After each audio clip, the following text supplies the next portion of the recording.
What's going on, everybody? Welcome back. Sorry. Let's start it off like that. It's been a while. It has been a long while. Can throw a bunch of excuses at you, but the main one is just that we were lazy. And by we, I mean me. Did have mouth surgery that took me out for about 2 weeks. Wasn't able to talk very well. Um, Other excuses I can throw at you that nobody would care about. But we are back. We picked a great day to come back. Obviously, there was pretty big news that came out this weekend that we get to talk about. Was planning on coming back before that, but this obviously makes it that much easier. Matthew, have you been the last fucking I don't know how many 3 months? How long has this been? Yeah, it's been a little bit. Yeah, I wouldn't say lazy. I mean, the mouth surgery that you went through, it sounded pretty brutal when you it were. was just wisdom teeth. I don't know I why we're know, making it like worse than it is. he's right. Yeah, We've had our opportunities, but went back to work 3 days after the all that fact. But yeah, all that matters is we're back. I yeah. do want to fill you into some good news. So Ryan and I, for those that do not know, our favorite TV show of all time is How I Met Your Mother. Well, Josh Radnor just announced that they're coming out with a podcast called How We Made Your Mother, and I guess they're going. I know, interesting, That's great. interesting name for a podcast, but. That's honestly great because what I was about to say was we've been gone for 3 months and I've just been with your mother. So and that was just to Okay, all the yeah, viewers. I So don't know about that. that The fits in other perfectly. one works, but I know I'm going to be definitely excited. But they're coming out with a podcast. It's the same way they do The Office with I'm forgetting her name off the top of my head, and I shouldn't. She plays Pam, and it's the girl that plays Angela. I know you haven't seen The Office, but You're not getting it from me. they came out with a podcast and they pretty much go through every episode and give you the behind the scenes. And what's fun is you can kind of follow along and watch the episode as they're kind of going through it. So that's what I assume this is going to be, is they're just going to deep dive into each episode. So really intriguing for me because I'm obsessed with that show. It's going to be awesome. Question. Obviously, we're gonna rewatch it when the podcast Obviously, yeah. happens. Obviously, well, who's on the podcast? Is it just Radner But and? that's the thing. It's just Josh. It's just Ted Oh, Mosby. It's Ted Mosby, and then there's somebody else with them. I haven't looked at like his credentials. I assume he's probably like a producer or somebody who worked on the show. yeah.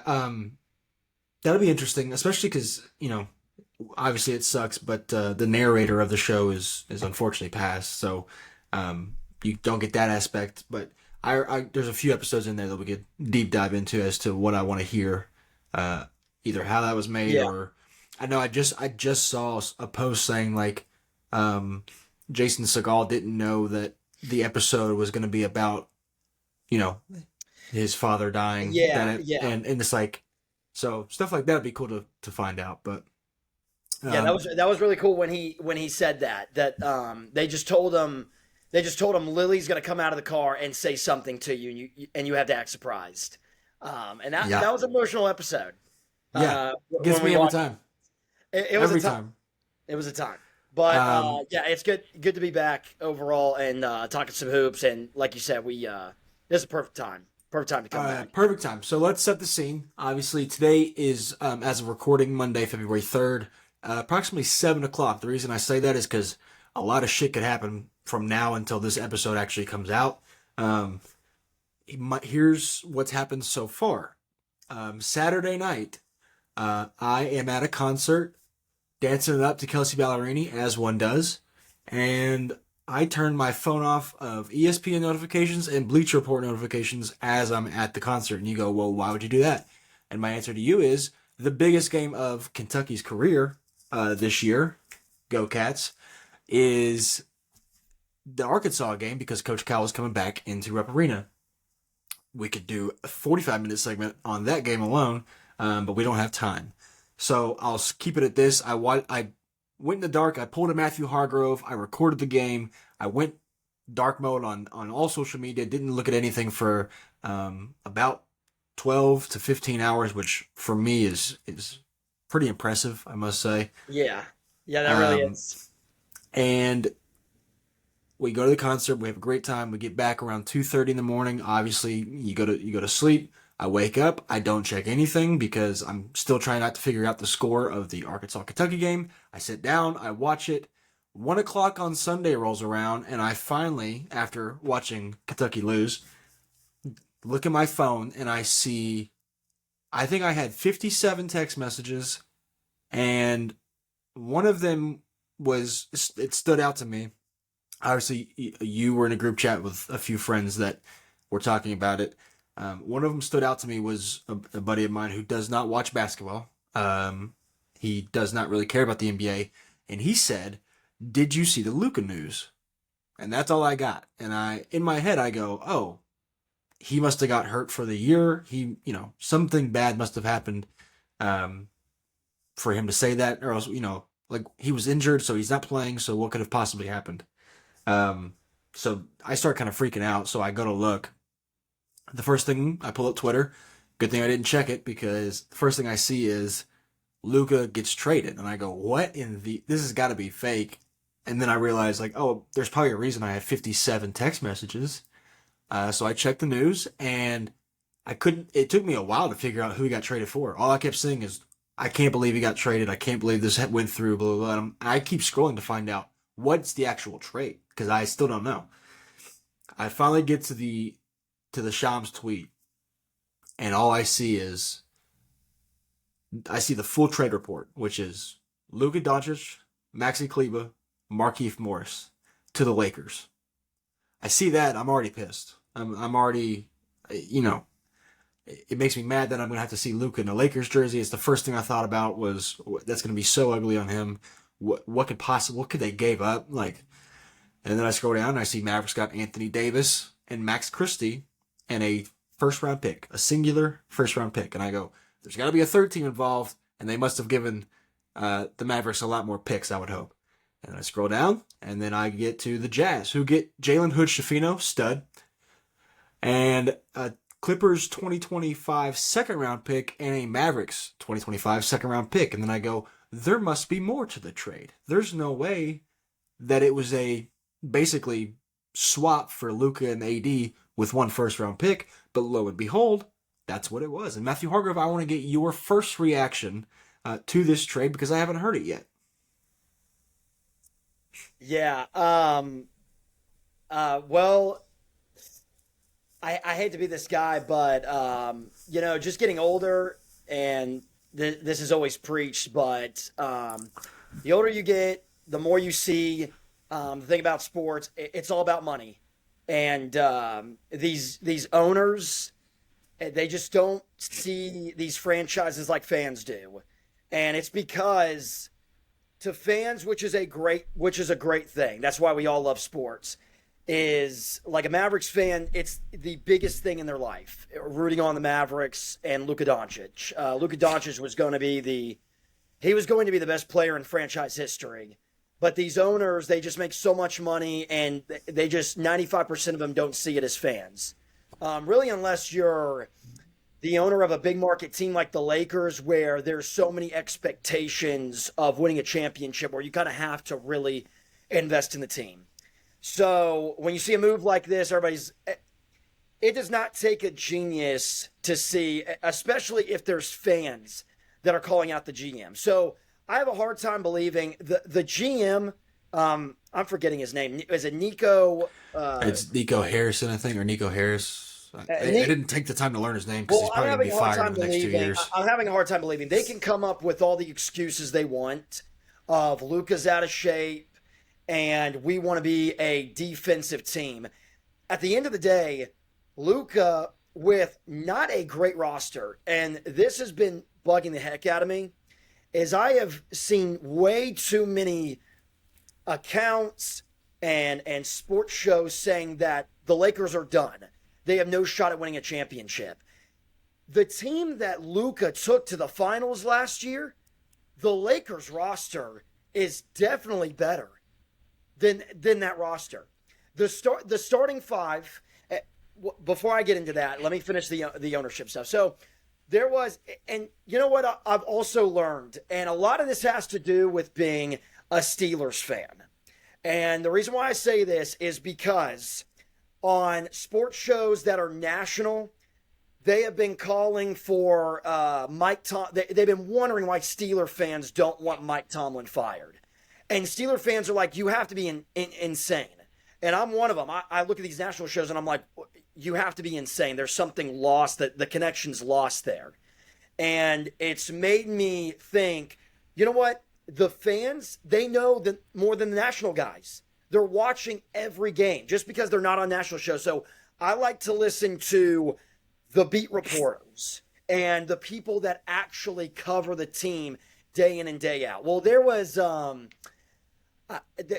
something that I saw, and it was talking about the new owners of the Mavericks, because Mark Cuban is not anymore the full owner of the team. So apparently, these new owners with the Mavericks, they are heavily involved in the gambling world, which is already not great. They're like gambling moguls. Like they own, not Yes. own, but they made a lot of their money just purely based off of, and they have zero basketball intellect. Yes. So apparently, American Airlines, the arena for the Dallas Mavericks, is getting old.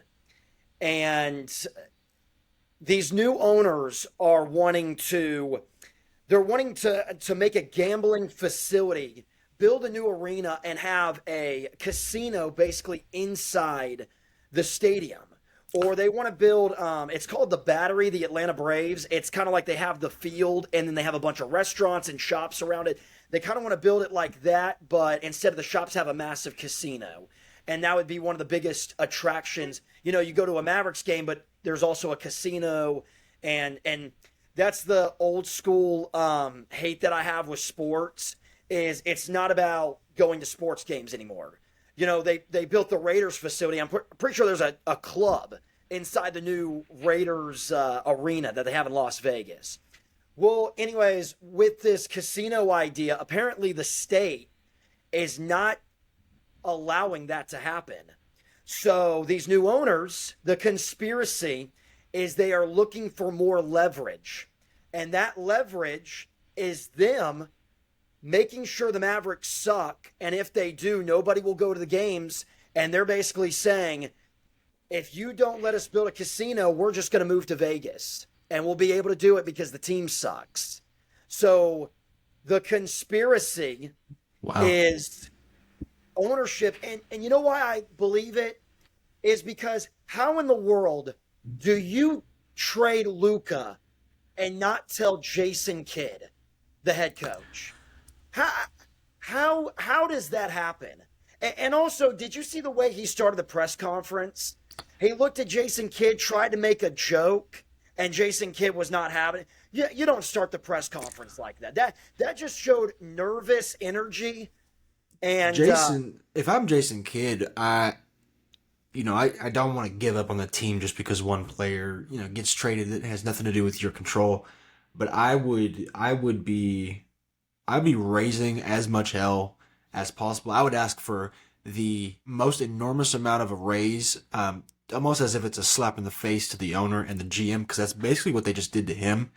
They just went to the finals, and it was, I don't want to say a Cinderella run, but nobody really expected them to get there last year.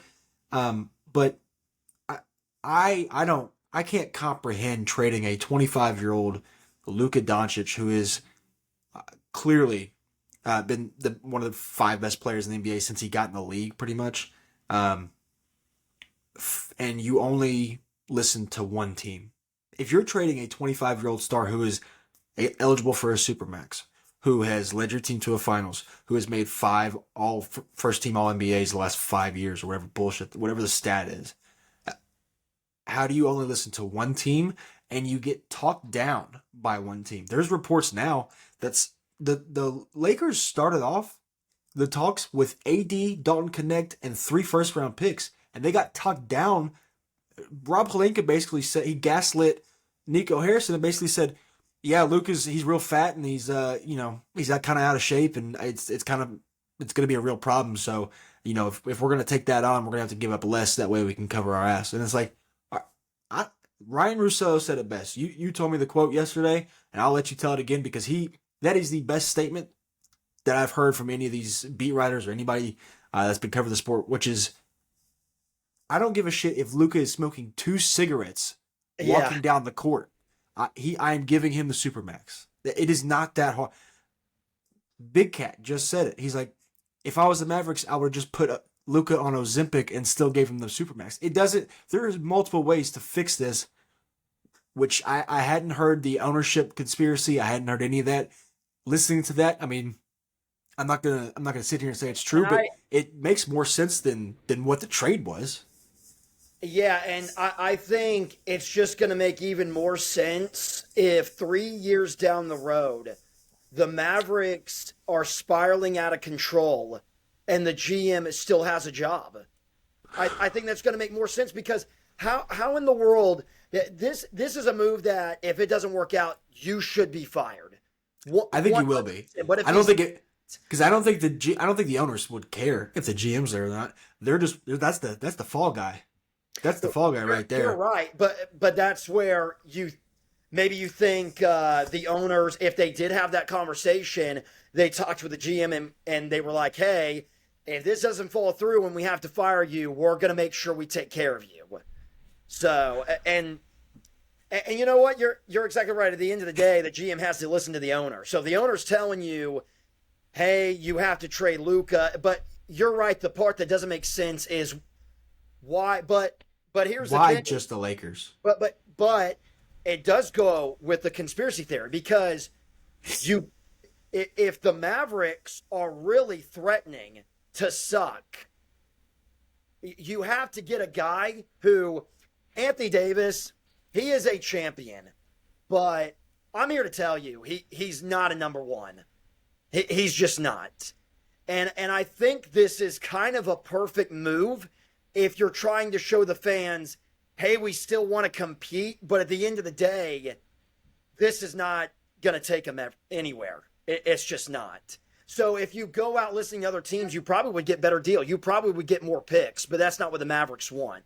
They want someone who the fans are still going to believe they have a chance, but they don't want to get too good because they still want to threaten that this franchise is going to be bad. So then the state will give them the casino that they want. Again, this is all just a conspiracy theory, but I'm telling you what I have learned is you pay attention to the fans and the beat writers. They are with the team non-stop, and I believe them. I believe them, like I said, just being a Steelers fan. I don't want to believe it because I don't want to believe the league that I spend money on is corrupt like that. But when there's that much money involved and more money to make with gambling, and you know what? This is the sad part about it. ESPN, they have a gambling. You can gamble on ESPN now. Like all these leagues, they are high on making sure there's some kind of a gambling site that they're affiliated with. Yeah. So maybe Adam Silver got wind of this and he's in support because Well, more money for the Mavericks with this gambling stuff, more money for the NBA. David Stern's rolling over at his grave right now. When they allowed this trade to go through, he would have vetoed that shit 2 weeks ago when they started talking about it. He'd walk in there and be like, "No, we're not doing it." I mean, he turned down Chris Paul and Kobe Bryant 15 years ago, and pairing Luka. Not to say that the Lakers are now the championship favorite. It's not the same situation, but it is so weird that It is. a 25-year-old superstar gets you a 30-year-old injury-prone defensive. I mean, AD's a great player when he's healthy, but he's injury-prone, and Kyrie flakes out on teams. So you've got two guys that in 3 years either could not be there or could be so injured that they never really play, and then you're stuck with PJ Washington and Daniel Gafford on your team as your who I don't understand the process. In a year or two, both those guys are going to ask for a trade, and then Dallas will be the next Charlotte Hornets. Yeah, but even then, even if your conspiracy is true, and not yours, but the one that you've heard, I apologize. I gotta find I gotta find the reporter. I believe it was We a don't. reporter tweet. We're not going to give credit on this show. I mean, who gives a shit? Go find it yourself if you really care. I mean, yeah, it's I not like we're yeah, we're I not know beat what you mean. writers. I don't. I care more about you know if that's truly the case. If they really wanted to just get out of Dallas and go to LA, at least get like if you trade him for no superstar and just picks, even that's somehow like even if it's a decent player who's kind of up and coming and 6 first round pick. I mean, Mikal Bridges got 5 first round picks himself. I didn't. It didn't come with Anthony Davis, who people view as a star, but Yeah. just the trade alone, it doesn't. No GM in the world would have ever done it, unless their hands are tied behind their back. But also, it kind of feels like Nico's in on it because he seems like he's. If he wasn't, he would be. The press conference wouldn't have went the Yeah. way that it did. It just when fans are calling out a GM, everybody everybody's shocked. So this can't be like there's no way somebody who's been in basketball this long thinks that this is a good trade. So it has to be something from ownership. It cannot believe you have to be out of your mind if you think Anthony Davis and Kyrie Irving, that duo, is going to be good enough It's to two win a number championship. twos. And you can You say, can't have 2 number twos. well, you can be like, oh, defense wins championships. I mean, it does, but not I mean, Their only championship was led by Dirk Nowitzki, who couldn't play defense. He was their number one guy. He was the only guy on that team. Yeah.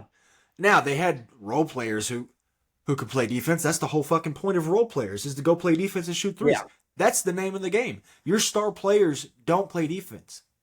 LeBron James does not play defense. He gets chased down blocks when he wants to get the highlight reel up, but he doesn't play defense. If you watch him every possession, he doesn't play defense. Steph Curry's always been a struggling defender. He tries, but he's not good defensively. Those are 2 guys that have won, 6 championships between the 2 of them in the last 10 years? 15 years, whatever it is? I just don't... It obviously it doesn't make sense. We can keep going on and on about how stupid the GM is, but let's look at it from a team standpoint. We kind of went over the Mavericks, the Lakers. What do they do now? Because now you have 2 guys who are very, very ball dominant, and I don't see either one of them playing with each other well. I mean, I don't see LeBron playing off the ball. You can't have LeBron being a spot up guy. They have a legitimate shot at going to the Western Conference Finals. And I think you're insane for that. I believe that. If Luka took the Mavericks to the finals last year, and I don't want to hear they're both ball dominant. We're talking about LeBron James. They'll figure it out.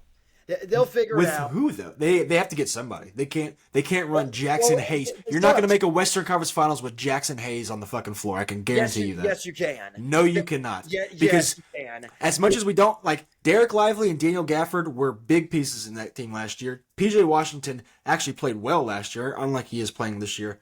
You've got guys who can play. They've got LeBron James and Luka Connect, who has been playing very, very poorly since the last time we talked, and Austin Reeves. So you've got 4 guards. One of them happens to be 6'8", and then you've got Jackson Hayes on the back end. Unless you go get a Miles Turner, I don't know, Clint Capella, Walker Kessler's off the board because I don't know if you saw this, but Danny Ainge, the owner or the GM of the Jazz, who is notoriously known for making great trades and building franchises up. He built up the Warriors. He built up. He was with the Celtics, obviously, as a player. He was in the dark about this trade. He didn't know what the full details were. All he knew was that Hood Schifino and Max Christie and a first-round pick and Maxi Kleber, and he didn't realize that, Doncic and Davis were the focal point of the trade until 30 minutes before the trade happened. So, in his mind, he gave the go-ahead as if, we're getting a good 2 second-round picks. We're getting a decent star. We might give a new scenery to, and we'll give that give the first-round pick.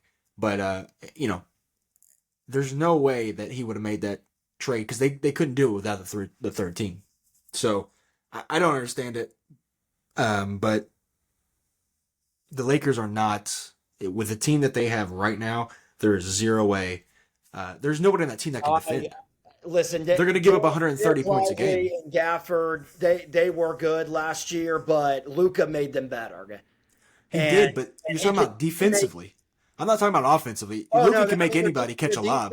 Well, I'm not saying they'll get back to the finals, but I think depending on I don't think they're good. The Western Conference Finals. I don't think they can beat Denver. I don't think they can beat. They can't beat Denver or OKC, but they can beat Memphis. They can beat. Yeah. They can beat Houston. Listen, yeah, because Houston's young. I love the future of Houston, but can we give some props? By the way, I mean, holy shit! Have I ever been more right about a team? They're great. Have I ever been more right about a team? They'll fall off now that I said that. They'll fall off. They're great. They're great. But they're not ready for the playoffs. Why should I be confident in Minnesota right now? They just got beat by the Wizards at home, and Julius Randle's still kind of the same way with the Knicks. Who am I forgetting? Not the Kings. Nope, not anymore. I feel like I'm forgetting Mavericks. They can beat the Mavericks. So if the Nuggets and the Thunder, if they end up matching up in the semifinals, the Lakers can 100% get back to the Western Conference Finals. Okay, I'll give you that. If Luka beat that Thunder team. Yeah, with the help that he had. Luka? Go look up the numbers of the supporting cast. Like, Luka was obviously great. You know the Mavericks in the finals? They only scored over 100 once last year in the finals. Can you imagine? Yeah. Can you imagine if they had LeBron James in that finals? It'd be a lot closer. Could you imagine Kristaps Porzingis versus Jackson Hayes? I don't give a shit what you think about Kristaps. Jackson Hayes would be put in a blender. Jackson Hayes might be the worst starting center in the league. I'm not saying they'd win a finals, but I think I think the conversation should LeBron ask for a trade?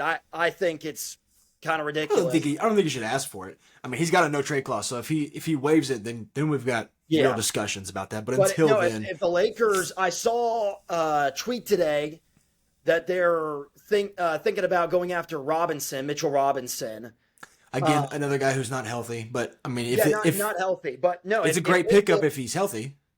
If they get a center, your starting five is Luka, LeBron, Austin Reeves, Rui Hachimura, and then you get a nice center, and then you got coming off the Dorian Finney-Smith, Dalton Connect. That Mavericks bench was, and then you got Maxi Kleba. That Mavericks bench last year this is a deeper team. The only thing this team is not as good as the Mavericks is defense. That is the only thing. I'm just if OKC gets to play them, whether it's in the Western Conference Finals or the East, if Nikola Jokic gets to play them, he might put up 60 a game against Jackson Hayes and Rui Hachimura. I'm not saying I would put. I'm not saying that either. But all I'm saying is, it doesn't matter what the team is. They're going to give up 80 points in the paint no matter who they play because they don't have a single threat down there defensively. Yeah. But if they get a center, I think they are a legit threat to go to the finals, depending on the route. It depends on who they get. It depends on who they get. But yes, but I'm trending. If you were to tell me three teams that I think are true contenders in the West, obviously the Thunder. They've been amazing. They're not even playing with Chet Holmgren right now. They're best offense in the league, best defense. Still believe in Denver because they have the best player in the world. Honestly, their offense is great. They just can't play defense. Mm-hmm. And then the Lakers. Yeah. If Luka gets back, that's how great I think Luka. I mean, Luka was unbelievable in those playoffs. Yeah, but I mean, again though, I mean, he had the ball in his hand. I'm a believer. He had the ball in his hand a lot during those finals. It's crazy how I've seen people at least giving them no shot. I'm not giving them no shot. I mean, they're a top 3 or 4 team in the West easily. I just think once you get to the teams that can dominate the paint, when you've got guys like Hartenstein and Chet Holmgren on the same team versus Jackson Hayes, or you put Nikola Jokic versus Jackson Hayes, I think that matchup alone will destroy the Lakers entirely. JJ Redick can match up anybody he wants. He can throw double teams, he can throw triple teams, he can play zone. It doesn't Yeah. matter. They Now, will I get will lit up. say, all respect to Anthony Davis, but he is a great defensive player. Nikola Jokic has never had a problem with Anthony Davis. So No, I don't but think at worst he made it. He made him work for it, he made him work for it, but he Jackson still would Hayes have a will not make him work for it. Yeah, instead of a 35, 10, and 10 game, he would have a 60, 40, and 20 game. Yeah, but not only that, but he'd be good to go the next game. He'd be ready to rock because he would take no energy. I just the Lakers. I'm assuming they're going to get somebody. They're now whether they give up Connect or Austin Reeves or depending on how big the center is. I think if it's Miles Turner, I think they might have to give up Austin Reeves. But if it's somebody like Clint Capella or it's Walker Kessler's not going because the Jazz are not going to deal with the Lakers again after what they just pulled. I It think could you get could trade interesting. Rue Hachimura. Really? Yeah. But I think you need that depth at bigs. I mean, he's like the next big man, so I feel like you can't give him up. You can't, I feel like it's got to be a guard. You can't have LeBron play the 4. Does he want to? I mean, he should. He's only got a couple more seasons. Like if this is, if LeBron is serious, what is LeBron playing for? If he just wants to play, then Yeah. unfortunately, I have no interest in watching the Lakers. I want to watch LeBron because I want to see him try to get another ring, and that's what he should be. That's what he should be playing for. So if the Lakers come up to him and say, "Hey, we think we're a better team with you playing the 4," he should say, "Absolutely." I just don't think I don't think they have the offensive firepower to outscore how bad their defense is going to be. I think if your lineup consists of Austin Reeves, who is not notoriously known to be a great defender, Luka Doncic, who is one of the reasons he got traded was because he can't defend and because he's lazy and he's fat, and LeBron James, who has given up on defense for the last 10 years. Jackson Hayes, who probably the only good thing he can do is his athleticism, so he can run, jump, dunk, and maybe block a shot or two, but he's weak. And Rui, who he's the only good defender. So you got one good defender on the floor at all times. It's a recipe for getting 130 every single game. You know what we really should look into is I'm pretty sure they said that there was a chance that never mind. They said that there was a chance Luka's first game as a Laker was going to be Saturday against the Pacers, and I just checked it's in LA, but that'd be awesome if it was in Indianapolis. You know how much tickets would be for that game though? Yeah, first game. I don't think he'll come back that early though. There's no way we could go. And then right now, tickets on Vivid Seats for that game, $130 is like the cheapest. He's still hurt. Like he still has the calf? He hasn't played since Christmas. Yeah. So like he's probably still be out a while, but I feel like you need at least a few weeks before the trade deadline to figure out, can this work? Because it's not a guarantee, but you would hope that LeBron and Luka can play together, but it's no guarantee. I just want to see it. Like, I really hope there's no trade of LeBron. Also, I think there's no way that's going to happen because he has established his family and his life in LA. So I just think there is no way this late in his career. He's done so much that if Rob Pelinka came up to him and said, "Hey, we have a good trade. Do you want to go to Golden State?" I think Golden State's the only place, just so he could play with Steph. Go back to Cleveland. Or that team would be awesome. Mm-hmm. That would be, and you know what? As far as the NBA numbers, it is skyrocket. Oh my gosh, because playoffs. You would have you'd have finally competitive people in the East that can go toe to toe with people in the West. I think the East. Man, I love the top teams in the East. Top teams, yes. I love. The Cleveland, Knicks. Milwaukee's is finally figuring it out. The Knicks. Yeah, Cleveland. Those four teams. Those only three. I know. I know Indiana, Milwaukee, Boston, Cleveland, New Oh, York. Boston. Yeah, Yeah. Yeah. How yeah, did I forget? those four teams. Cleveland just has to get over the hump. They got to get out in the second round. They just got to It's get to. Donovan Mitchell. He just has Yeah. to get over the hump. They Yeah. can do whatever they want in the regular season, but Well, that's another hot. I mean, I don't know if it's a hot take, but he's also a number two. So the reason Cleveland will never get over the hump is because Donovan Mitchell is not a number one. Their only hope with this team and this roster construction is that Evan Mobley steps up to be a number one, and I don't see that happening either. So, no, at least not and, this year. and Mobley's having a great year. He has finally stepped up to what he was potentially, number three overall pick. He is finally living up to that. But again, to be a number one, you've got to be dominant every single night against the best of Yeah. the best. Um, Yeah, right now I think there's a total of 6, and I guess I'll say 7 because I threw in. I mean, I don't think they'll win the finals, so I'll say 6. But those 4 teams in the East, and then I only see 2 teams in the West that when they get to the finals, they can beat a team like Boston or like New York. It's the Thunder and it's the Nuggets. Even if the Rockets go on a run, I just can't see the Rockets beating the Celtics or the Knicks or they've even never done it. They don't or have a guy even who's ever done it. Memphis. I can't even see that out of Memphis. Yeah, and Minnesota shot themselves in the foot in the offseason, so They they're should have out. never. And you know what? We talked about this, and the reason why It's because is Julius Randle is a cancer. Everywhere he goes, he will destroy whatever you had going for you. He is a Yeah. ball stopper who cannot play offense or defense at a consistent level, and I can't. I wish there was a comp that I could give him, like a former player that was just a basketball player. Like he's not there to win. He's never going to produce winning basketball. He's just a numbers guy, and Yeah.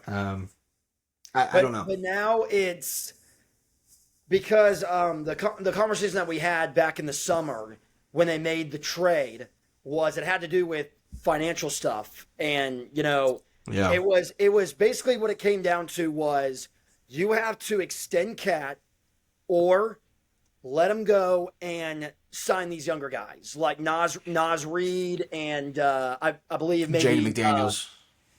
yes, and so they could stay competitive. They went and got Julius Randle when it's starting to look like, and Nas Reed is a good player, but the way he's going about, I just don't. Is he like a 1 or a 2? Is he? I just don't see that out of Nas Reed. Not Nas Reed. But that's the He's way but that's the way you would think. he's a The way they just let Cat walk. What they probably should have did was extended Cat. Cat's starting center in the All-Star game. He is having a great year. Now I know he's with a phenomenal roster, but what it looks like is they should have just ran it back again this year. They should have, but I don't even think the biggest deal is trading Cat. I think what they got in return was the bigger issue. If they would have gotten picks, or if it didn't go to the Knicks, if it went to a different team, and you got a stretch 4 who could play, or somebody that could play with Rudy Gobert alongside Julius Randle, and Rudy Gobert should not be playing on the floor at the exact same time. And it's not like Anthony Edwards is an elite shooter. He's a good shooter. He's got a mentality that, if he wants to, he can hit shots. But at the end of games, who are you going to go to? Because Ant, I don't know if you've seen the numbers, Ant is not good in clutch situations. And Julius Randle is not the guy that I want taking the last shot of my team. So they don't have a go-to guy. The Timberwolves offense, we could talk about it for years, how bad it is. Dante DiVincenzo's taking a step back because they don't have any spacing, so he's not getting open looks. It's awful, but I want to move on. We've talked 40 minutes about the Lakers. Yeah. We still have. There was a big trade that kind of got swept under the rug that has been brewing for a while. We've kind of known this was going to happen. We didn't know who was going to go to or where. I personally love it. We'll go ahead and jump into it. It is that the Bulls. Well, let me start up top. The big trade is De'Aaron Fox is going to the Spurs. He's going to go play with Wemby. They've got a great young core. They didn't have to give up Stephon Castle, which I think is the biggest part of this deal. And they got a budding superstar. Obviously, Wembanyama is climbing the ranks to be, top 10, top 5 player in the NBA. De'Aaron Fox is a proven star in this league. They got him. The Kings get Zach LaVine, City Cisco from the Spurs. They got 3 first-round picks. The Kings did. 3 second-round picks. And the Bulls got Zach Collins, Trey Jones, Kevin Huerter, and their own 2025 pick back. Which means that for Zach LaVine, DeMar DeRozan, and who else do they have on their team on that time? It was like a big 3. Zach LaVine, DeMar DeRozan, somebody else. You're talking about for the Bulls. was like it not 3-4 years ago. Vucevic? No, it was somebody else they traded.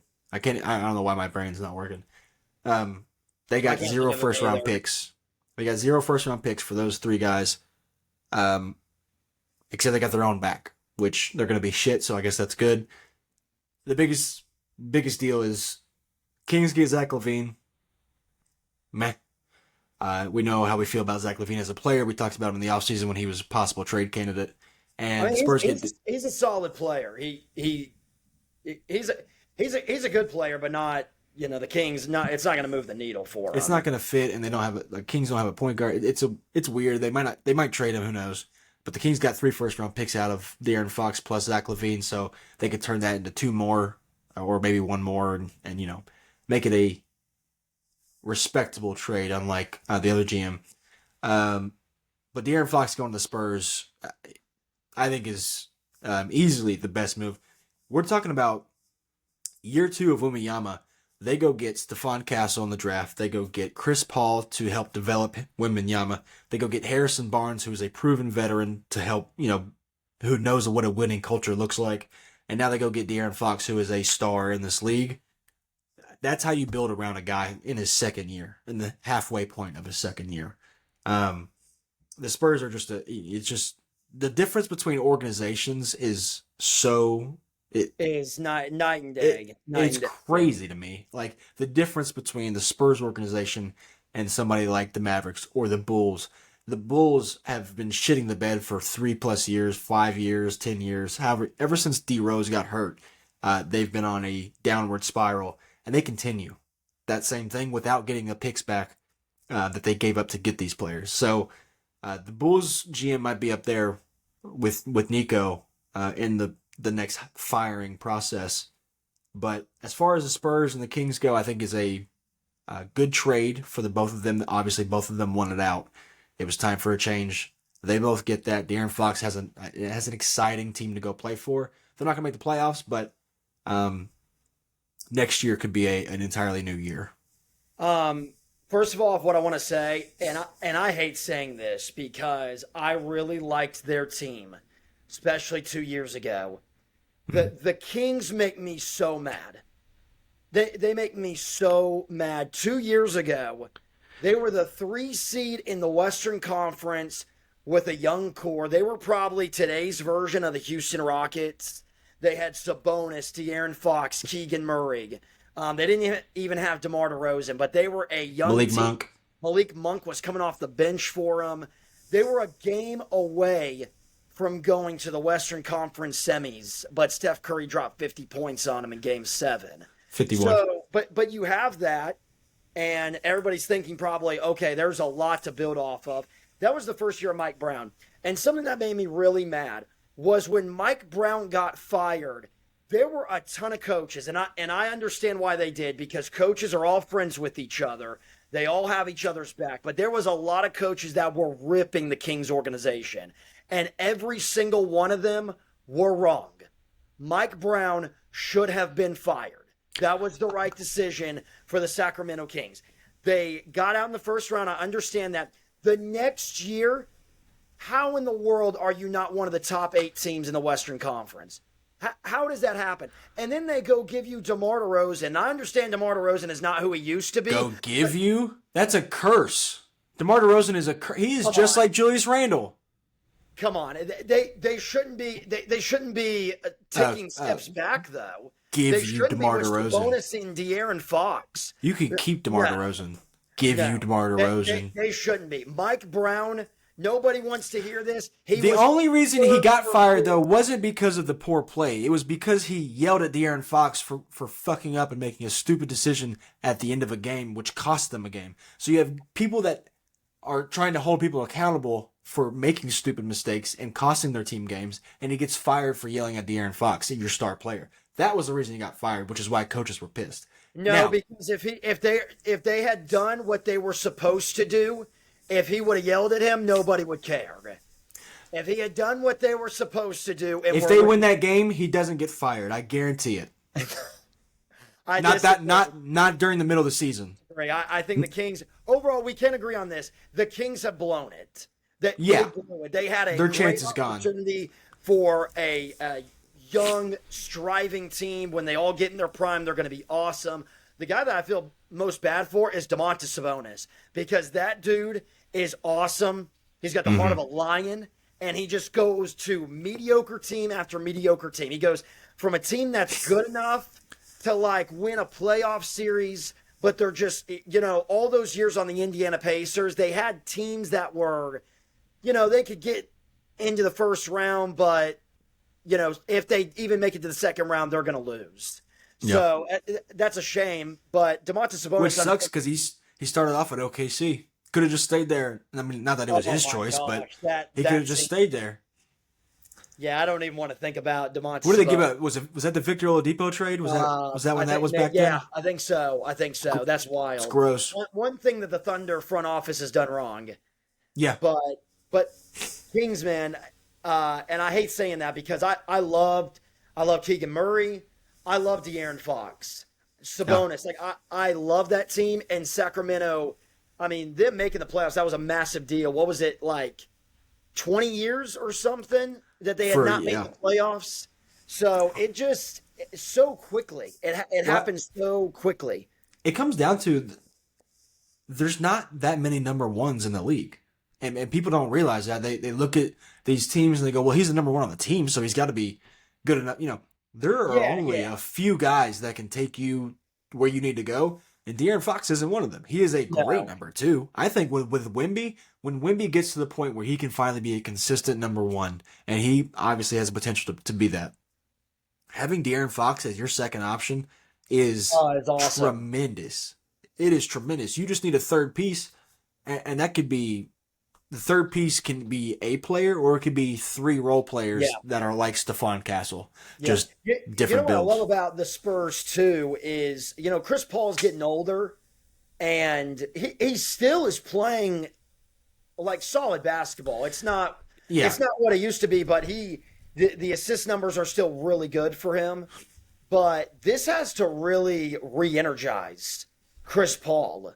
Yeah. To where he's probably thinking to himself, maybe going into this season, he was just like, well, I'll be the veteran and get to play with Wembanyama, and it'll be just kind of that season. But now De'Aaron Fox coming over, Spurs have a legit shot at getting into the playoffs. And I don't know, Chris Paul, the way he's been playing, like, who knows, maybe the Spurs might want him for another, 2 years if he plays like this. Yeah, I mean, he might be a part of that. Not that finals that if they get it, he probably won't be on that team. But they'll probably win it the year after.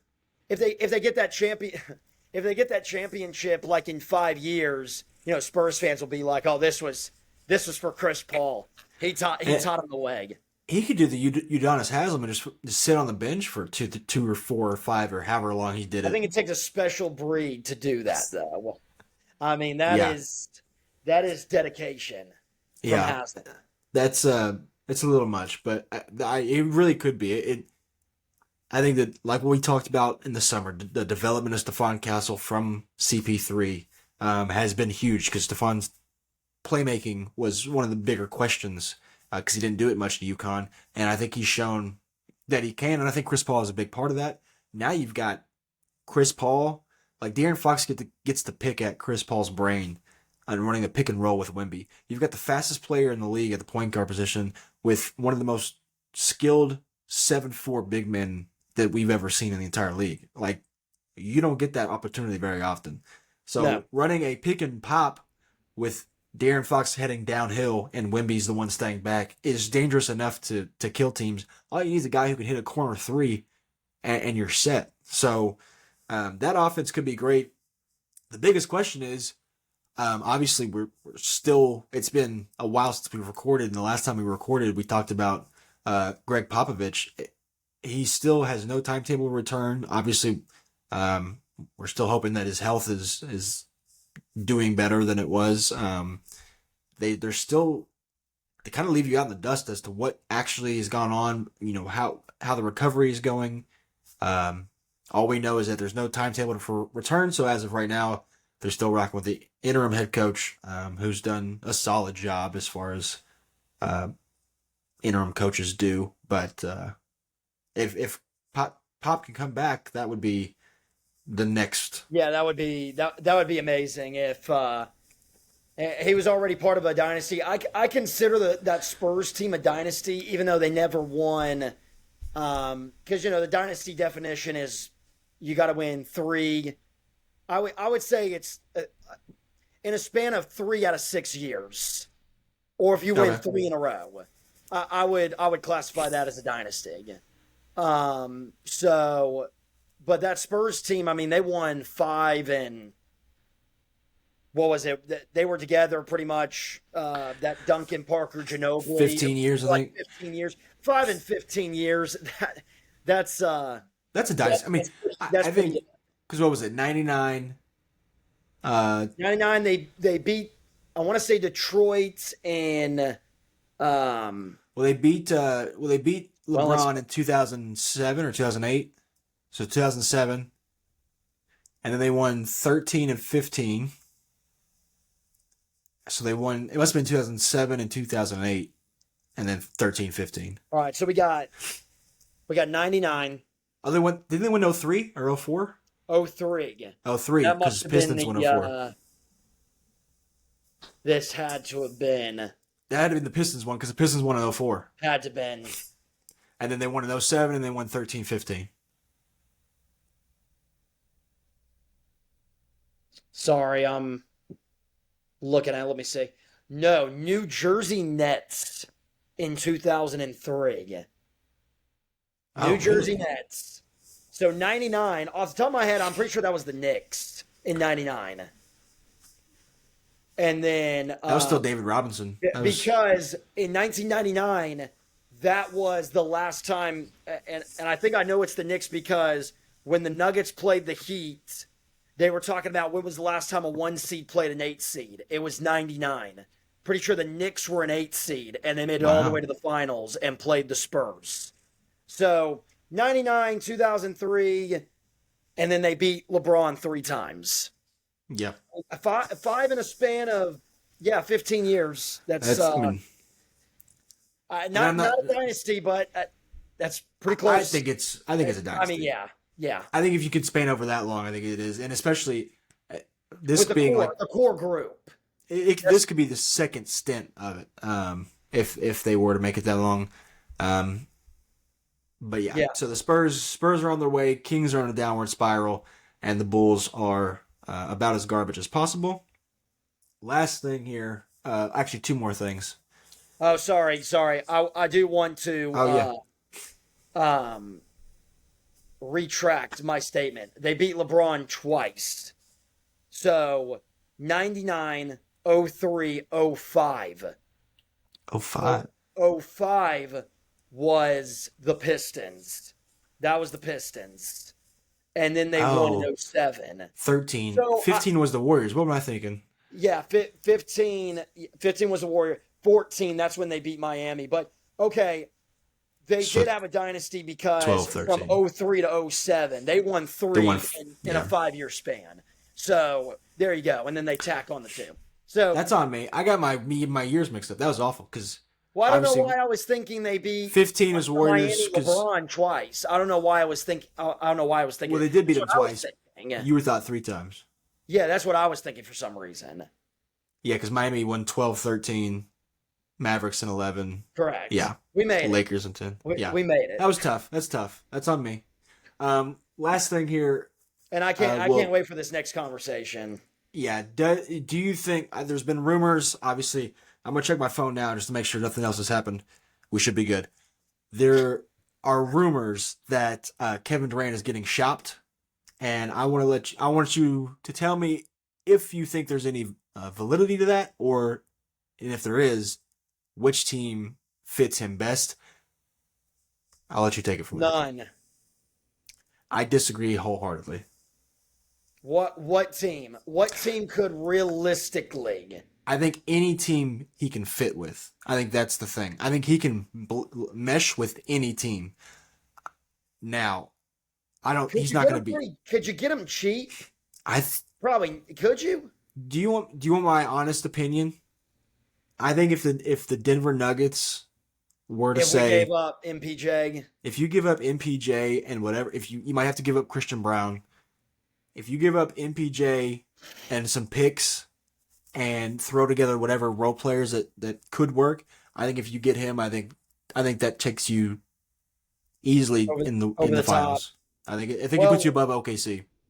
it's interesting. The one that makes me hesitate, and this is the insane part. The one that Is makes me Christian Brown? hesitate is Christian Brown. Yeah, Christian Brown he's been has awesome. turned. I cannot believe the player that he has turned into. He was almost taken in the second round. It was so late. And this dude, the last like five, he had a 30-point game. You know, people been saying, well, the Nuggets are really missing Kentavious Caldwell Pope. Christian Brown is turning into, like, he might end up when he gets into his prime a better player than Kentavious Caldwell Pope. His 3-point percentage, Christian Brown's shooting like 38% from three this year.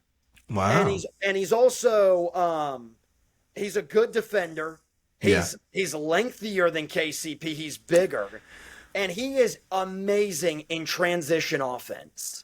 He is he is the star role player. He is like the stars of role players. Yeah. And you know what? I was thinking about this the other day because I sent you a tweet. There was some made up trades that ESPN had. One that I liked was for MPJ and DeAndre Hunter. MPJ has been in the center of a lot of talks. Yeah. And the reason why I've always been hesitant about MPJ is because I've always been like, well, the Nuggets need to keep the core together. Well, over the last 2 weeks, I've said to myself, maybe I'm thinking about it wrong. Maybe MPJ, even though they drafted him, is not the big three. It's Aaron Gordon. And I hate saying that because MPJ, a part of that championship. But you know what? The Golden State Warriors, they had Harrison Barnes. And they decided to move on from him. And they ended up winning 2-3 more championships. Yeah. So, and here's the thing about MPJ. He is not physical enough. He just isn't. And that has been a major gripe I've had with him. He will have games where against bad teams and mediocre teams, he is great. Because their defense, they sag off of him, and he gets a lot of great looks. And if you leave him open, he hits some unbelievable shots. But if you watch when the Nuggets, they played the Knicks, it was like Wednesday night. And that New York Knicks team, defensively, with OG Anunoby, Mikal Bridges is unbelievable. Yeah. But when Michael Porter Jr. feels somebody up in his grill, it's over. He forces terrible shots. And what I've always been so frustrated about is he's 6'11". Why does he not call for the ball in the post and go bam on someone? It's because he is not soft, but in the NBA standards, he is just not physical enough. And when you think about that run that the Nuggets went through, God, I hate saying this. I hate saying this. You really didn't need him. You didn't. Look at the teams they faced. They faced the Timberwolves. They weren't the Timberwolves yet. That was an easy 8 seed that they could beat up on. The Phoenix Suns, I think, are a little overrated. other than Kevin Durant and Devin Booker, that was not a good defensive team. It's not like they had Bridges or anybody. So they won that series in 6, and Jokic and Jamal Murray could just do whatever they wanted to. Western Conference Finals, they played the Lakers. Nobody takes the Lakers seriously.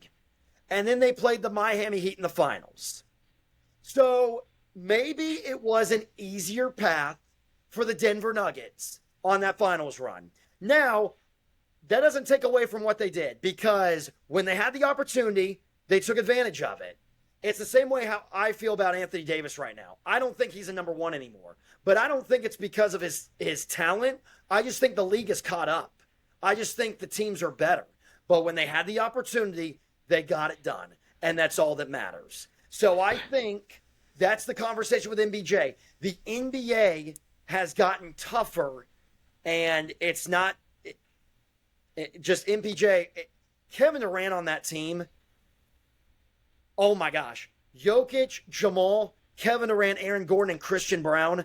Just imagine if you doubled Jokic, now you're either leaving Kevin Durant, Jamal Murray, Aaron Gordon Lob, or Christian Brown. Even if Christian Brown gets traded, you could throw anybody else out there. I mean, yeah, it doesn't, like, just the actions they could run with. You don't know if it's going to Jamal. You don't know if the handoff's going to KD, slip. I mean, he's a good defender in the playoffs. He's very average during the regular season. DeAndre Hunter is another guy who, like, yeah, a 3-and-D guy at heart. He is a 3-point shooter, not offensively as skilled as Kevin Durant, but defensively he's at a higher tier. So you have that going for you. I just think DeAndre Hunter is probably the more realistic one, but Kevin Durant going to that team, the amount of mid-range shots that would be taken is probably... It would be unbelievable. And you know what? Jamal Murray is starting to get back to Jamal Murray now. Because there's been some games where he's starting to take over. But we're forgetting the storyline. If Kevin Durant landed in Denver, Russell Westbrook plays for the Nuggets. Oh, I forgot about that. What a storyline. Wow, Westbrook reunite. and KD back, and this is where they finally win the finals together. That storybook ending. I'm starting to get goosebumps just thinking about that. But a realistic trade, and here's the thing: if you're the Suns, you cannot waste him. I would give up every future first-round pick that the Nuggets have to give him. I would give him Michael Porter Jr. I would throw in Zeke Naji. Zeke Naji has been, they thought that he was going to be a really nice defender, and he doesn't even play anymore. And they signed him to a 4-year deal. It's kind of sad, the Zeke Naji situation. But maybe going to another team, maybe they can figure something out with them. But, man, that would be cool, man. If the Nuggets could keep Christian Brown, that team, because you could have Murray, and honestly, keep Christian Brown off the bench if you want, because Westbrook's been playing kind of well in the starting lineup. Westbrook at the point guard, Murray at shooting guard, and then you have KD and Aaron Gordon, small power forward, Jokic at center. Christian Brown coming off the bench. You have Peyton Watson, needs to play a little bit better. I know I'm forgetting about somebody. Julian Strawther, who's playing a little bit well.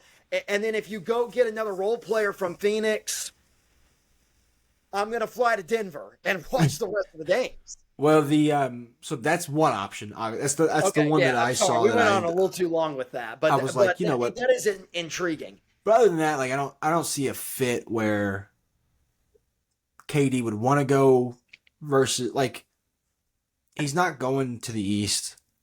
He's not going to if it's not Milwaukee, New York, Boston, or what was the other fourth team that we named that are in the race? Cleveland, New York, Boston. Yeah, Cleveland maybe though. They need a small forward bad. Cleveland, but if it's not any of them, and Cleveland's got the pieces to do it. They do. It's a dark horse. A very deep team.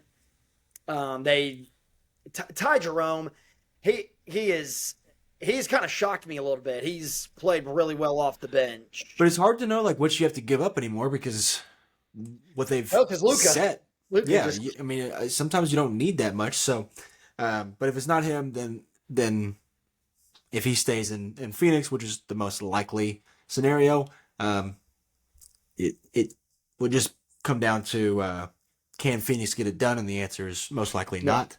Um, Finally, the Warriors. We don't have to spend much time on this because there's not much. They're apparently looking for anybody and everybody that can come play for them because the roster they have is not made for winning. They've called about Giannis, they've called about Kevin Durant, they've called about LeBron James, they've called about. I mean, at this point, if Luka's on the table, who the hell isn't? You know, besides Wemby, I think everybody is kind of Wemby and Jokic are the two guys who are like nobody's touching those guys. Everybody else seems to be on the table. So might as well get your calls out and go see. The most likely scenarios that they go get Vucevic, which might be the worst trade. Huh.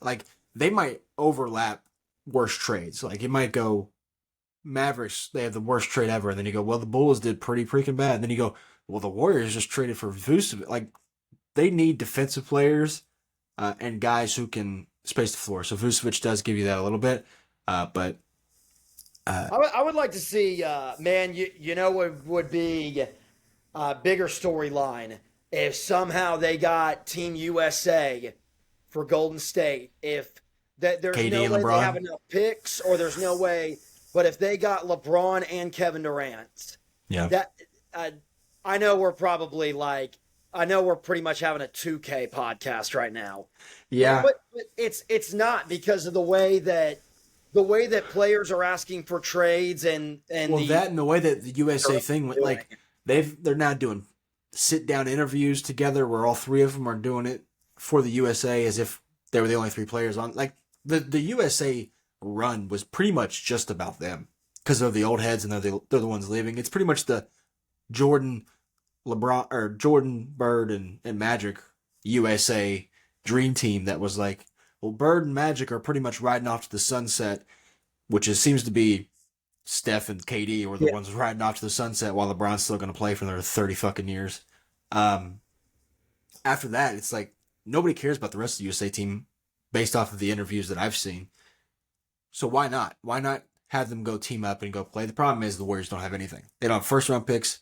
They've got a guy in Kuminga who nobody wants, and I don't blame them. Moses Moody is probably their best option.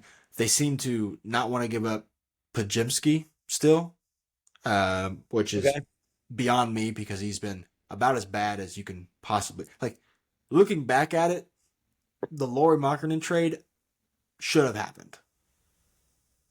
Pajimski was good last year. He's been awful this year. Maybe he can turn it around. Maybe they still have hope for him. But they don't. The Warriors are I mean, they're done. I would trade. I would trade every. Everybody If with that Steph is on the scenario table. I would trade every role player, because at least if you have LeBron, KD, and Steph as a trio, you can kind of just who's the rookie center? Is it starts with a P? Post? Yeah, Is it? Yeah, Quentin Post. throw him in there. He can shoot a little bit, Yeah, so he can spread the floor. Throw him in at center. Honestly, you don't really need like a point guard. You can just have Gary Payton in Yeah. there as some help on defense. So and we know in the finals it's a 7-man rotation. So if you can keep a couple of guys, you can have who's the other guy? He's a newer guy. I want to say it's his name starts with a V. I think he's got an afro. On the Warriors. I'm being dead serious. It starts with the last name. Hold up. I'm gonna pull up the roster. You're gonna be actually impressed with me when I say Wait, this. are you? Why am I blanking? What's his name? I'm gonna see it. I mean, you can trade Buddy Hield.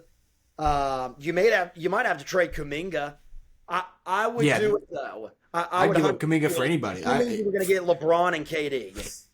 I mean, I don't know how it would work. Like Draymond might have to get traded to do that because I don't think the cap Oh, space would work. is it Santos? I don't know why I said a V. Oh, Guy I was like, Santos. yeah, Guy Santos.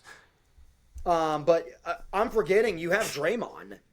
Yeah, like the cap wouldn't work. I don't think with that. I don't think you could have all four of them Okay, unless well then, somebody takes a pay cut. Unless Draymond takes a severe pay cut. Um, but like Trace Jackson Davis, I mean, he'd be on the table. Kuminga, Moody, those are three guys that could get something back. I think you get some for Kyle Anderson too. Kyle He Anderson, was but he he was healed. great off the bench. He You was great finally off the get rid bench of for Minnesota Pajimski, last year. but he healed. Wiggins, obviously, Yeah, would get rid of. it won't happen. It's just fun to No, have that conversation though. they need to get somebody though. Golden State would they need to make a move like that because It's time. gosh they're in a terrible and it's bad because you can't tank because you have Steph. It's like No, you owe him that. So they're it's like honestly they're going down the path of being an NBA purgatory where they're not good to win a finals, but you're not bad enough to where they're just going to be 13th pick and Yeah. it'll be like that. I mean, who knows? But you know what? You're upset. I don't want to hear it because I'm not upset. Listen. It just makes me honestly. It makes me appreciate the 2022 run even more because I'm watching Steph. 2022 I'm watching Steph now, and clearly he can't carry a team every single night like he did in the past. So it really makes you like looking back appreciate how hard that was. I mean, they beat the Boston Celtics, who they were a younger version, but it's still the Boston Celtics had 5 or 6 years to mesh together at that point, and he basically took them out by himself. It's gonna be interesting when this Celtics crew all retires, depending on how many championships they win, because I get the feeling that if they win like 2 championships, we're gonna It's look gonna be back viewed and as, we're gonna be like that was great, but yeah, they really could have took over the league. Tatum went to 4 or 5 Eastern Conference Finals in a row, and only made it to 2 finals. Yeah, and they were up 2-1. Yeah, at the Garden, and Steph did what Steph does, dropped 50 in Game 4, and then I'm still trying to figure out how they did not beat that Miami Heat team. It should have been Denver and Boston in the finals that year. So, and then obviously they finally get it done, but and then they couldn't beat LeBron early, so they've had a lot of opportunities that they've let slip through the cracks. Yes, the year when LeBron now they would have had to beat the Warriors, so I don't know about that, but right. Tatum's rookie year though. It was LeBron versus the Celtics. They just had the massive. Not to mention going down 3-0 to the Miami Heat. Like that doesn't get talked about enough. You went down 3. You were almost the first team to come back from a 3-0 deficit, but you also went down 3-0 to the Heat, who were not 3. And I should be nervous when watching my teams in big games. None of those finals games I watched, Nuggets Heat, I was like, we're gonna win. Like I don't know how I would watch those games and be like, how in the world did the Celtics not beat this Heat team? Even when the Heat won Game 2 in Denver, I was thinking to myself, I was like, we're fine. There's no way we're gonna lose the series, and then they won 3 in a row. Yeah, that I've had a few of those finals where I just got to sit back and relax and you're just like, enjoy the show. We're gonna win. Yeah. You got one coming up. That's not easy. Yeah. Well, let's talk about it because the last time we've talked, the NFL season was in full swing. We obviously gave our picks. This is the last pick of the NFL season that we'll be able to give. It's the biggest one. Obviously, anybody that knows me knows I'm an Eagles fan. Here we go. As I get the apple green, the Kelly Green Saquon. You're gonna hang that up. Yeah, it's probably going right there. Where does he rank as far as Eagles players in the 21st century? So let me quick story. 2018 when he got drafted? 2018 or 2019, I forget. So that year I was watching, it's probably the second or third year I was watching college football. And I hadn't really got into it. And I was really late to the college football scene. And I saw this guy, and that's when I started doing the prospect stuff because I always did it for the NFL and the MLB. I was like, let's look at some NFL prospects just for fun. And I see this kid out of Penn State, and everybody's talking about him. And I watch a lot of videos on guys that actually scout him because I didn't know how to scout at the time. And they're all talking about, they're like, this kid is actually It's insane, unbelievable. like unbelievable. Beginning of the year, he wasn't projected to be, a top 5 pick. They were looking at him at like the end of the first round, and they were like, he's a Penn State kid. Philly would love to get this guy as a running back, especially against that, with that offensive line. And I was like, so the whole year, I'm hoping, and he just keeps climbing and climbing up draft boards. So that went out the window, and then obviously goes to the Giants, spends however many years there. We know he's a great talent, and then the second that he signed, I was like, with Kenny Gainwell could get 1,000 yards behind this offensive line. You put Saquon back there, I mean, it is a game changer. I didn't think it'd go to 2,000, but it changes the entire complex. He makes the first guy miss every single time, and they get to the second level on every run. I mean, he is rarely ever getting stops in the backfield. So you mesh that with a great running back. It's a recipe for success, no matter where you are. As far as how high, I wouldn't say he's there yet because he hasn't been here that long. But I mean, a 2,000-yard rushing season. I mean, if they win the Super Bowl, though, Yeah, if yeah. they win the Super Bowl, I depending mean, on what kind of game he has, like if he rushes for 150 yards, a couple of touchdowns, and yeah. in the dynasty, Because that's in my heart, Carson Wentz is still up there for me because he's the reason we even were supposed to be in a Super Bowl. Obviously, the team was good. Nick Foles, obviously, Big Dick Nick has a big place in my heart. Brian Dawkins will always be an Eagles legend.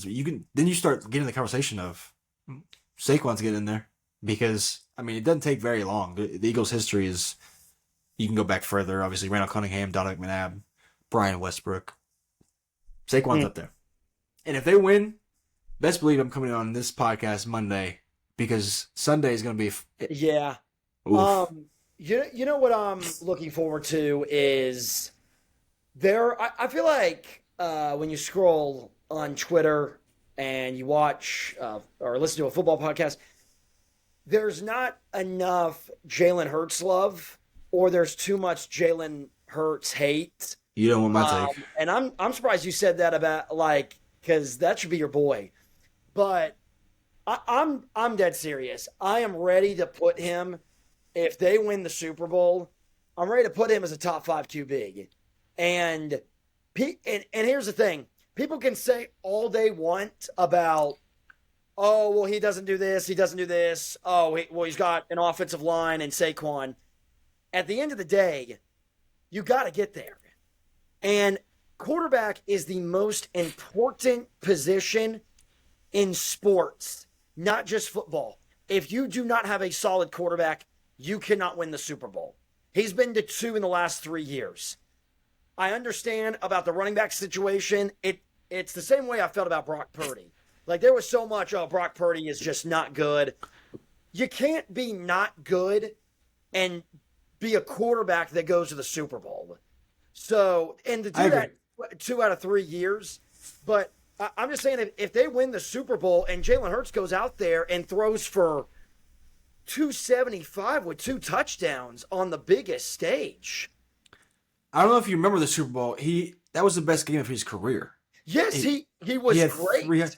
I mean, everybody remembers the one fumble, but despite that, I mean, I think it was 3 touchdowns, over 300 passing yards. He had a rushing touchdown. Like, he was tremendous in that game. The issue is if you go back and watch, like, I dare you Saturday night to go watch and rewatch that game, the 2022 Super Bowl. Watch Jalen Hurts move. And then go watch a game from last week or 2 weeks ago, take out the snow. Watch him move now. It is a different human being. The guy. It might be a different human being, but they're still in the Super Bowl. They are, but I don't think. I think he's done this far. I think the team that's carried him this far to where he doesn't. As long as he doesn't make the mistakes, they can win games.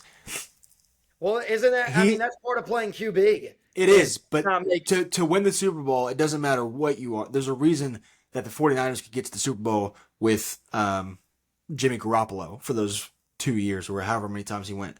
The thing is, can you win it?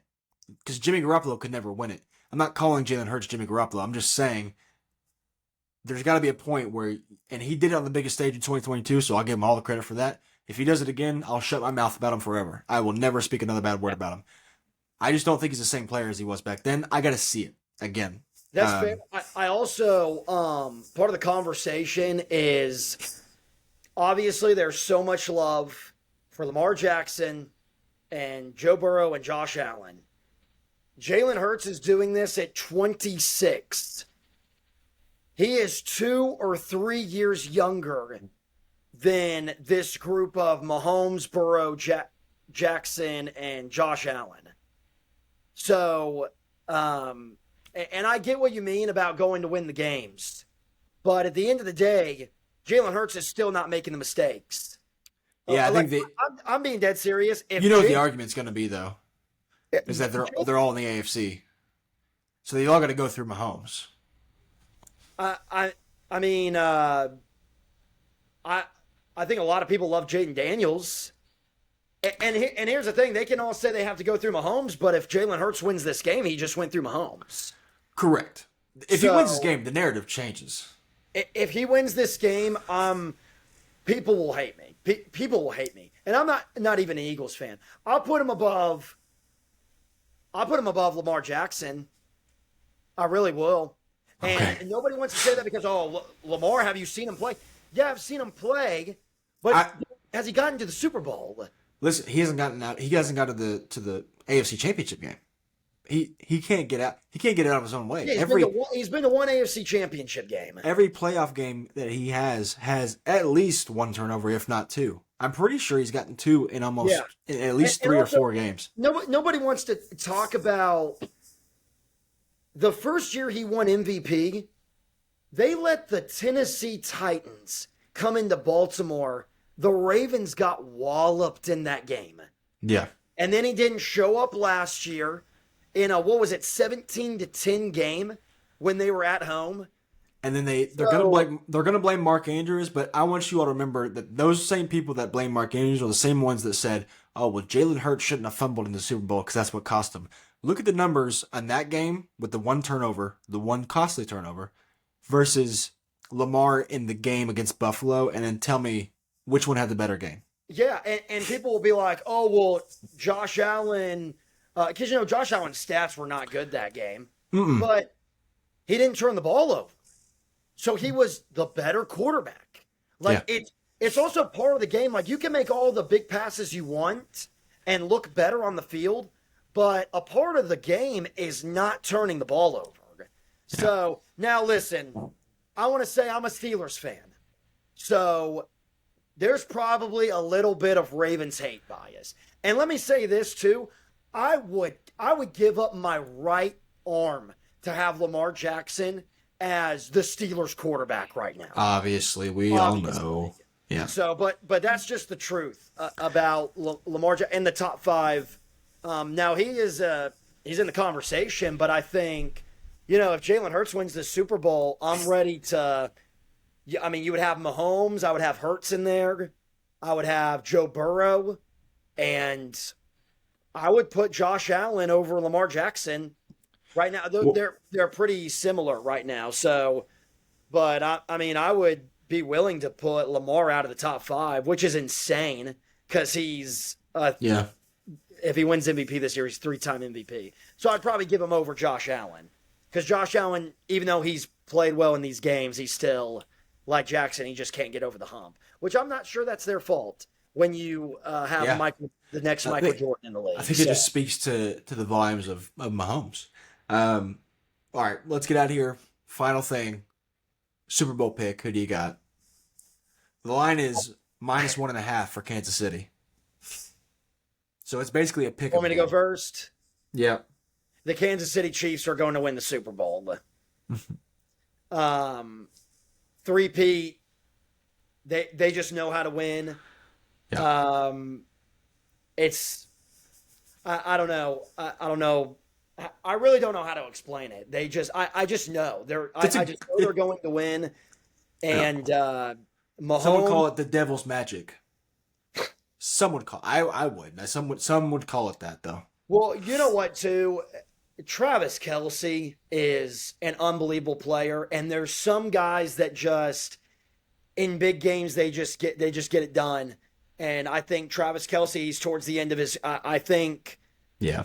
this just feels like the next like Bulls dynasty or the Lakers. It just has that feeling of 20 years we're gonna remember the 20s Kansas City Chiefs. And what's gonna piss people off is when they get that next guy, the guy after Travis Kelsey, who is like, oh, we can't stop this guy now. So Yeah, Mahomes has another guy to work. yeah, Like people forget they don't have their best receiver. Rasheed Rice has been off the field since week 3 or 4. He yeah. got carted off. Like he's not playing this entire year. That is their number one go-to for the end of last year and the beginning of this year. Yeah. Because Travis Kelsey hasn't been that volume guy. Now he's become that because they don't have anybody on the outside that can win anymore. But no, Now, I think it's going to be a close game. I think Not, so. I do not think it's It would look, be inhumane of me to pick the Chiefs. So I'm not gonna do. I'm going to pick the last Eagles. thing I'll say on it too. If the Eagles get ahead early, they have got to find a way to not feel safe because Yeah, last year the Niners had a great start to the game. I think they went up like 13. Jennings had the touchdown pass. Christian McCaffrey was great, hmm and it felt so good. And then I wouldn't even say the Chiefs played great in the second half, but the Niners just kept giving them opportunities. So if the Eagles get out early, they just have to find a way to not get comfortable and tell themselves, "Hey, we're going to win this game 40-10 or whatever." Well, It is. and the issue is Jalen Hurts has to go win it because if I know anything about Spags is he's going to stop Saquon. He will do everything in his power to stop him. It's going to be hard, but he will do everything in his power to make Jalen Hurts go and beat you. So he's going to have to go do that, and obviously I'm hoping he will, but I'm sure a lot of fans are with me on that, which has Yeah. never been the case. Never in my life have I ever seen this many Eagles fans roaming around the earth, but they are here. It's more Chiefs haters than Eagles fans, I would say, but we are all together in this to stop the quote unquote It'll be devil great. magic. I've always been a fan of I like dynasties. I just think it's Yeah, I I've never think had an issue with I Kansas think it's City. fun. Like I mean, anybody's gonna hate a dynasty if it's not your team. But what everyone doesn't want to admit is everybody wants their own team to have a dynasty. So, Yeah, um, if Pittsburgh had a dynasty and everybody hated the Steelers, they already do. But yeah, if everybody hated them more, I wouldn't care yeah, because like that's probably got to be the coolest thing. It's probably got to be the coolest thing ever is your team going through a dynasty where you just see them rattle off like three in a row or something like that. So, but I've always thought it's great for the sport. That's why I think in the NBA you hear about the ratings kind of going down is because there's not a lot of tension in the league. It's just yeah. kind of one team wins this year and nobody really hates each other. So I love that it's Eagles again because it brings up they were just in the Super Bowl 2 years ago. Yeah. So I think this is a great Super Bowl matchup. I hope so. I hope it lives up to what it's projected to be. Obviously, Kendrick doing the halftime show will be interesting, and then second half we'll see if Mahomes still has his magic or if he'll even need it by then. Obviously, this Chiefs team is carried by their defense, so we'll see if What do you Jalen think Hurts about can go the out there and beat him. halftime show with Kendrick? We'll see. To be honest with you, I have really just not listened to Kendrick like a ton. So I feel like there's going to be some songs in there from a newer album that I'm not going to have because in high school he Well, I've was never seen a guy win Grammys from a diss track, so if that tells you anything, he won like 5 Grammys last night, and it was yes. all dissing Drake. So Wild. if that Wild. helps. Who Yeah. did it last year? Who was The halftime? you Uh, remember who did it last year? Beyonce? I Why? don't know. They're not Uh, you, memorable anymore. you know what Super Bowl was great? Was it Snoop Dogg? I feel like that was 2 years ago. I think Snoop Dogg was it Eminem, Snoop Dogg, and Dr. Dre and all It that. might have been 50 Cent. That Remember was in 50 Cent L.A. was hanging he was hanging Yeah, by his feet. That that was was in awesome. L.A. Yeah, so hopefully we get something memorable, obviously. But I just want the game to be good, and I I love want my when they team to bring win. out props. I love props. Like Katy Perry when she was like riding a tiger Yeah, or it was great. it was a girl last year. I can't remember who it was, but Rihanna. Did she do it last year? Oh, it was Rihanna, and Rihanna did it pregnant. We need an album from Rihanna so bad. Yeah, what a good one though. That was a good one. I do remember that now because she was hanging from the rafters at the Yes, very top. but the most impressive part is she did that pregnant. Like that Yeah, is good for her. they don't make them like Rihanna anymore. They And just they don't. And that's a good way to end the episode because they don't. yeah.